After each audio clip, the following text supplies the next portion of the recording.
अरे भाई, प्रॉपर्टी मेरी, मालकियत मेरी, चैरिटी में मैं देना चाहता हूं, आप कौन होते हो कहने को नहीं दे सकते?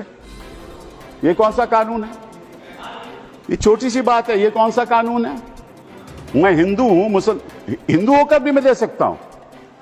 ये तो मेरी मर्जी है ना, प्रॉपर्टी तो मेरी है, आपका तो कोई हक नहीं। तो पहली बात तो ये कि ये आपने प्रावधान रखा क्यों? अगर आप one law one nation one law की बात करते हो कि सारे धर्मों पे लागू करो, कोई भी दे सकता है। पहली बात ये।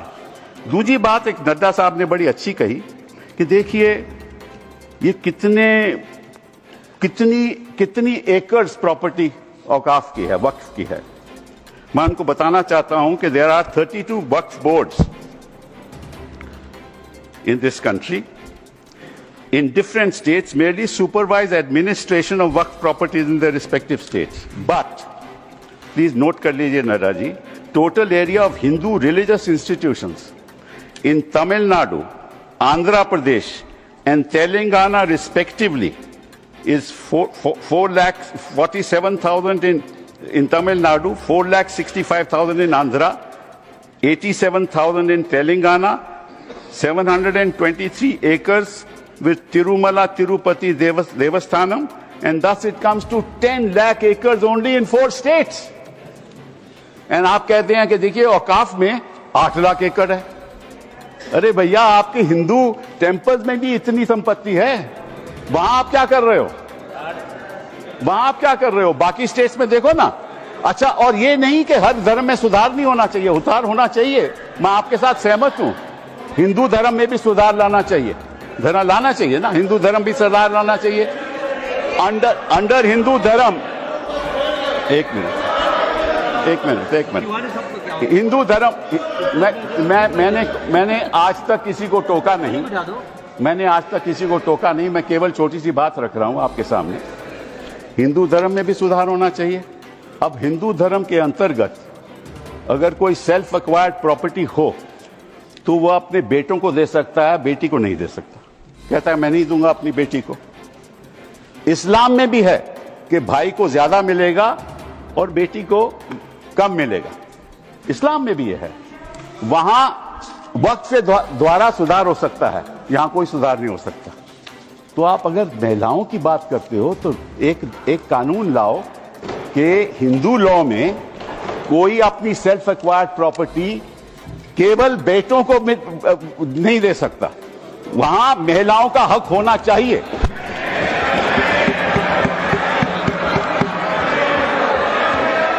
और आप हमें ये आश्वासन दो,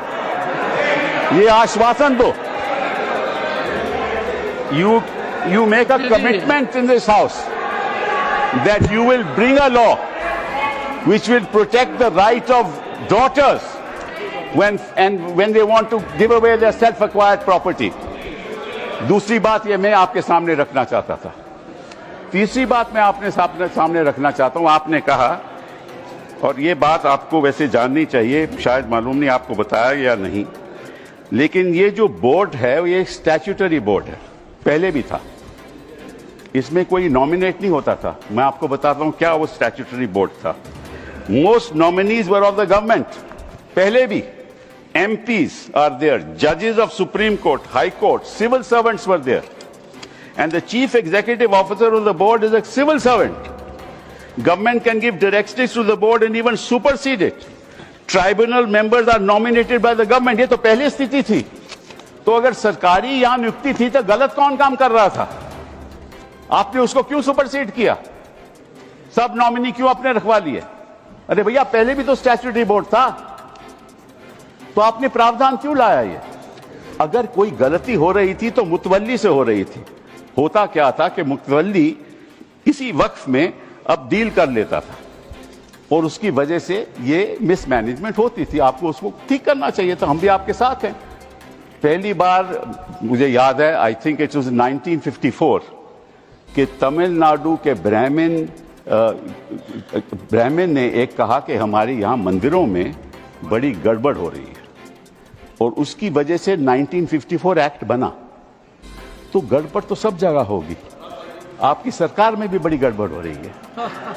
वो भी हो रही है, वो ठीक है, वो तो गड़बड़ तो होती है, गड़बड़ तो होती है। तो अब आपने क्या किया, अब बड़ी इंटरेस्टिंग बात है, आपने क्या किया, आपने कहा कि भैया अगर कोई, सर देखिए आपने सबको 15-15, 20-20 मिनट दिए, मुझे 10 मिनट दे दीजिए, ज्यादा नहीं मांगता मैं, थोड़ा सा। सर कपिल जी, हाँ मुद्दे की बात कर रहे हैं हम, कोई पॉलिटिक्स की बात नहीं कर रहे। नड्डा जी ने कहा कि यहाँ कोई पॉलिटिक्स की बात नहीं हो रही, क्योंकि देश के भविष्य का सवाल है।